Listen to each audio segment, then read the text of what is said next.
Господа, драги приятели на Йордан Пасков и на Художествен музей Георги Велчев, разбира се. 9 юни, знаете, на 9 число от 15 години ние откриваме изложби всеки месец.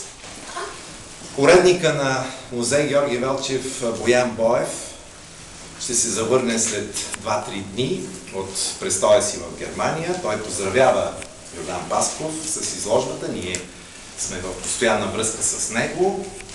Той знае, че откриваме неговата изложба. И така, позволете ми да кажа няколко думи за Йордан и за изложбата му. Тези, които са по-близко до него, вероятно знаят, че той не е правил самостоятелна изложба около 15 години. Не греша. Това за един художник не са малко години, в които не е представил изкуството си преди всичко пред себе си, защото ние си говорихме и с него. Едно е художника да вижда работите в ателието си, да общува с тях там, в едно друго пространство. Друго е в галерийното, в музейното пространство, където всичко е така много естетично, чисто, малко дистанцирано. Много е полезен този поглед за самия художник, да се види отстрани, да прецени пътя си, това, което прави, да прецени добрите и не толкова добрите неща.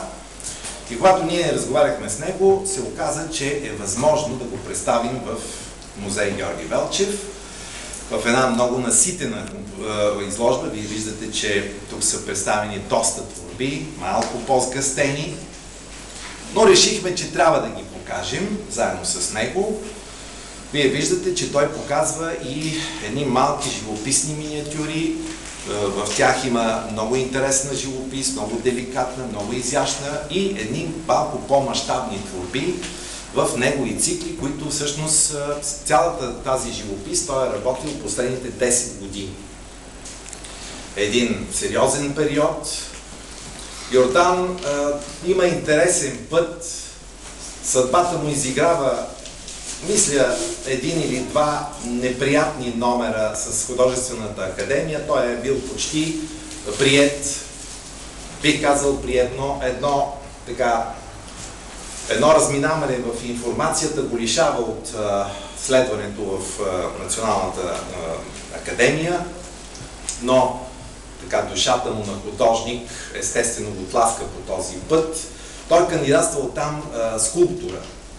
И в неговото ателие аз видях един много респектиращ брой пластики, които интерпретират същите тези теми, сцени, много прецизно моделирани, изключително професионално, прави ги явно отдавна и ги подготвя. Някой ден те ще бъдат представени пред публиката.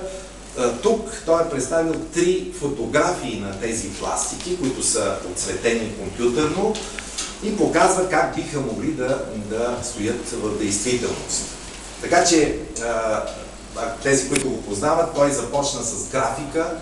Правеше една много романтична, малко тъмна графика. Участвал е на много биеналета, международни. Така че той има един сериозен професионален път.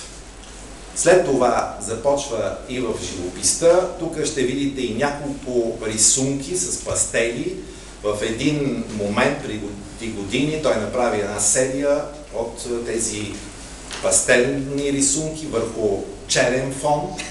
Много интересни, изразителни, с така едни романтични мотиви на русалки, риби, но с много нерв, много живо, като рисунки.